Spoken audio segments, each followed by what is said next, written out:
What's up, everybody? E3 has more or less come to a close. There's still going to be gameplay coming out. There might be a few announcements down the line, but probably not. People still got live demos going on and everything, but for the most part, E3 is done with for this year.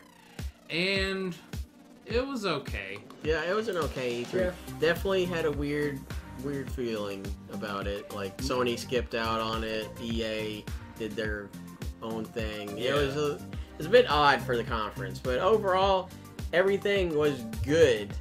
Not the best ever, but pretty good. Entertaining, at least. So, last year, Microsoft made me micro hard. This year, kind of a chubby. Not too great, but there were a few standouts to us that we really wanted to go through. I'm gonna start it off with Ori and the Will of the Wisps. It's just pretty. That game is beautiful. I never got around to playing the first Ori. I think it was called The Blind Forest, but this one makes me want to do it. It looks very pretty and very intense. He's a little glowy. Yeah, it does. Little glowy boy getting chased around by giant spiders and all kinds of other crap. And I want to see where we can go with that. Hopefully it comes to Switch eventually, but if not, I've got an Xbox, so it'll be alright at Game Pass.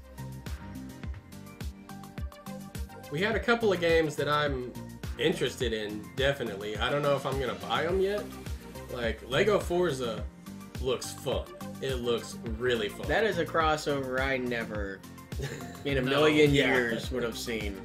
And one of the more interesting looking games is Spiritfarer. Like, I think that's going to have a really good story and probably make you cry.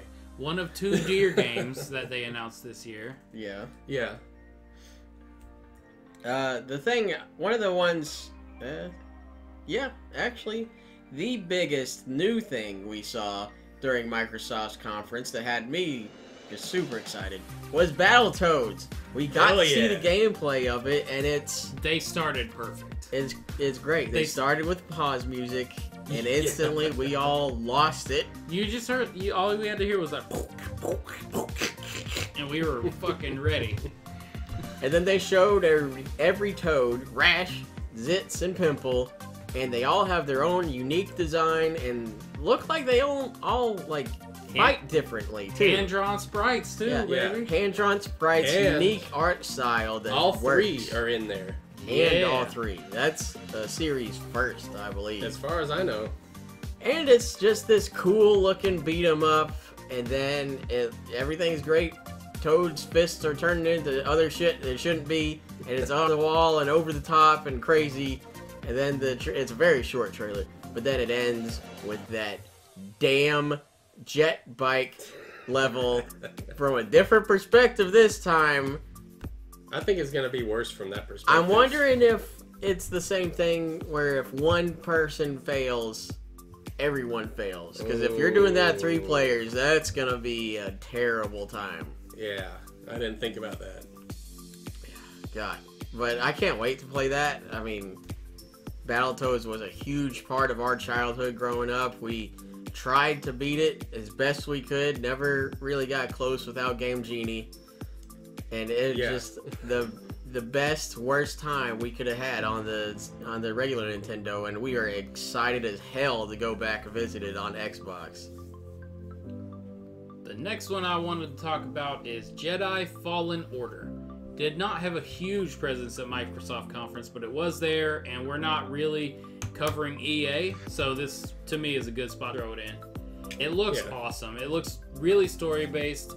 Forrest Whitaker's character from Rogue One, and I believe he was in the Clone Wars. He's here, and he's not quite as insane as he was in Rogue One yet, so that's going to be a good time exploring the world with him and any other fantastic characters I'm sure they're going to have. The combat looks really intense, not as fast as something like The Force Unleashed or anything like that, but it looks really intense. I don't know if Respawn said it or what. I've seen it going around that it looks like Dark Souls combat, but like faster. I guess. I don't know. It looks tactical enough, and I really like all the cool Force abilities they've shown off, and can't wait to see what other Force shenanigans we can do in this game. And then we had one of the biggest guest stars ever, really. And best. Cyberpunk! Yeah, he's Cyberpunk! Keanu Reeves showed up, and he was adorable, and everybody loved him. Yeah. He popped down. His name in the game is Johnny Silverhands. That's awesome. It is one of the most impressive, like, mocaps ever. Yeah. Like, it straight up looked exactly like him. I almost thought it was just like a pre-filmed real-life trailer or something. It was nuts. But he seemed to be really into it, and actually got me really into Cyberpunk, because up until now we hadn't really seen that much, so I wasn't like, you know, full on about it.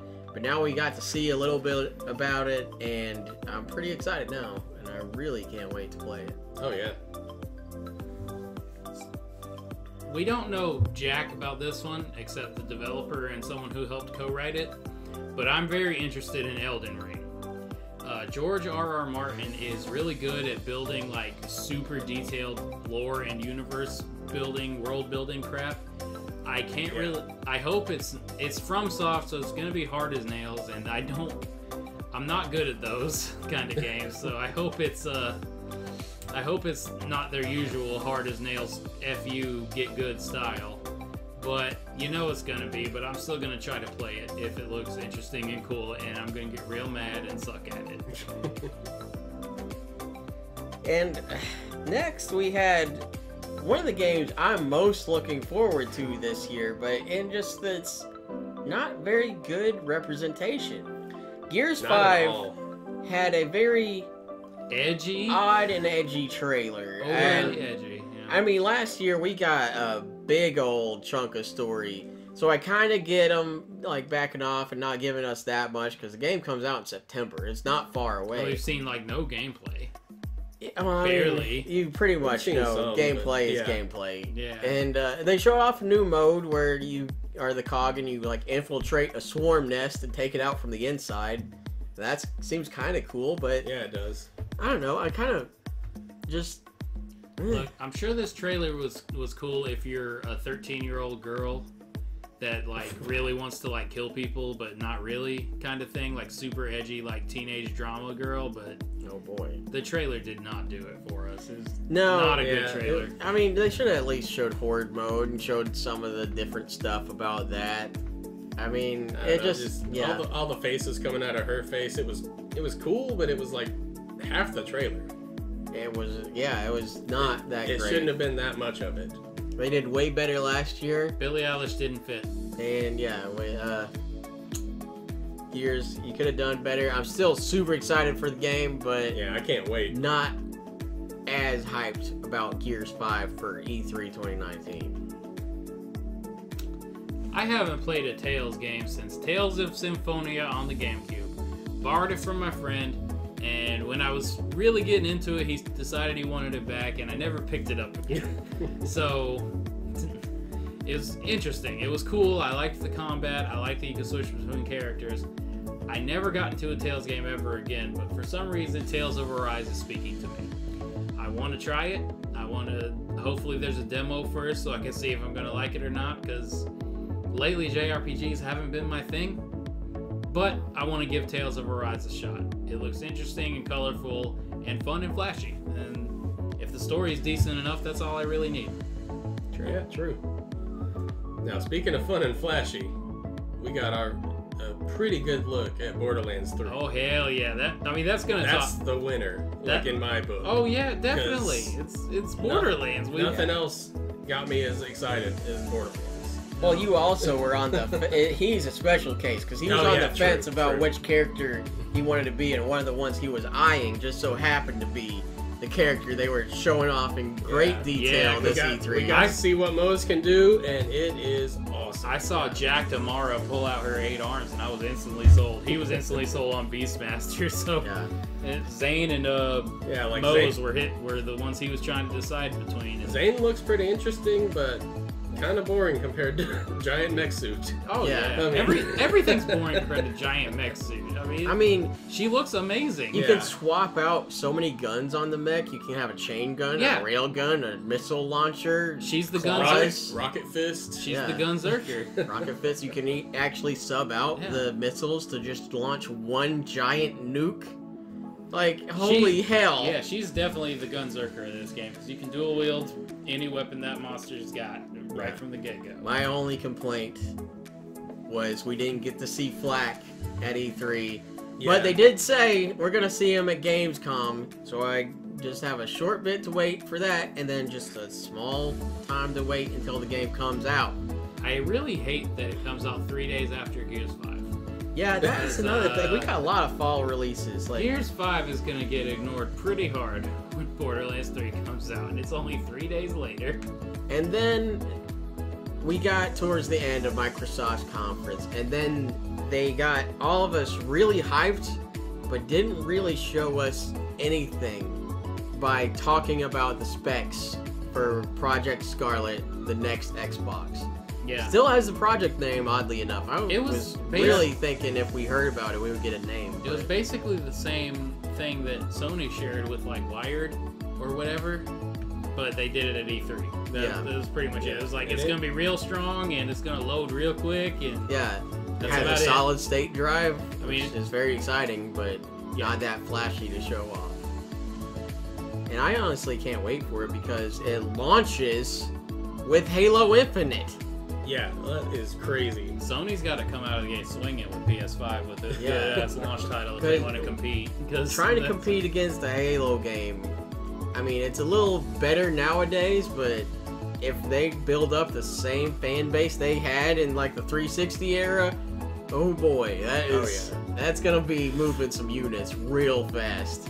I mean, hell, I'm pretty much gonna get one. I think I'm really entertaining the idea of it. Depends on the price, but I probably won't give a shit by the time I see it. I'll just want it. I mean, it can support 8K and all this other. And what was it, Yeah, like like- 100 frames per second Yeah, or so- something? 120. Outlandish. I'm just Like- like, does stuff like that even exist yet? Can my Probably eyes not. even see that? Yeah.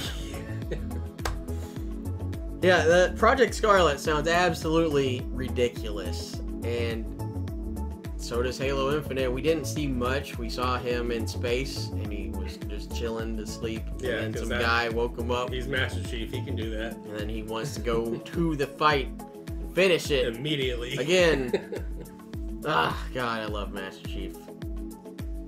But that was pretty much everything we thought about Microsoft's conference. Like we said, it was Yeah. good, They were- very entertaining, but not like the best ever. Nothing that Yeah. had us like jittering in our seats with excitement, other than like Borderlands. Yeah, just last year Well, they even brought then it it was- so hard, and then this year was just like still Halo and Gears.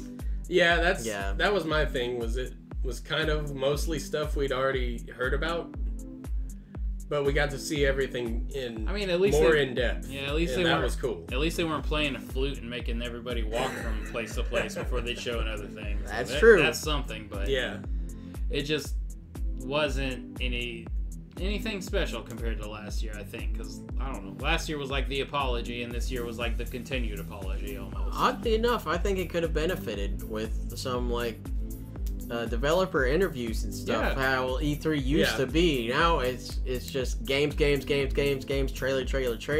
which is oddly enough what we were saying we wanted back then. But now that it's gone, I'm just like, I want to hear these guys talk about these games. Oh yeah, I want to hear that. I just Yeah. don't want to hear like I don't care about like social I don't media what- applications. I don't want like some celebrity to come on stage unless it's like Keanu Reeves or something Yeah, like exactly. that. I don't want some celebrity to come on stage and just be like, games are great. And the way they talk about it, you can tell they never played a game in their life. Yeah. Yeah. I don't want that, but a little more theatrical, I guess. And, you know, they bought all these studios and didn't really show that much from them, which lets me know they've... it seems like they've abandoned the Xbox One at this point, which is smart, but... I mean, Yeah. Project Scarlet is coming out next year, Yeah. holiday, so they're probably already transitioning into that. Yeah, 'cause which they- makes sense. They and need we a get launch it. lineup set up. Exactly. They So- don't want to basically do what the Xbox One did, and they want to have all the games at launch. But we thought it was good, not great. Really excited about Borderlands, Gears 5, Battletoads, all that stuff. Let us know what you're excited about in the comments. Did you like Microsoft conference, or did you think, you know, they did a lot better last year like we did? Do you think they should do one next year or opt out like Nintendo and Sony have done? Let us know in the comments, and don't forget to like and subscribe.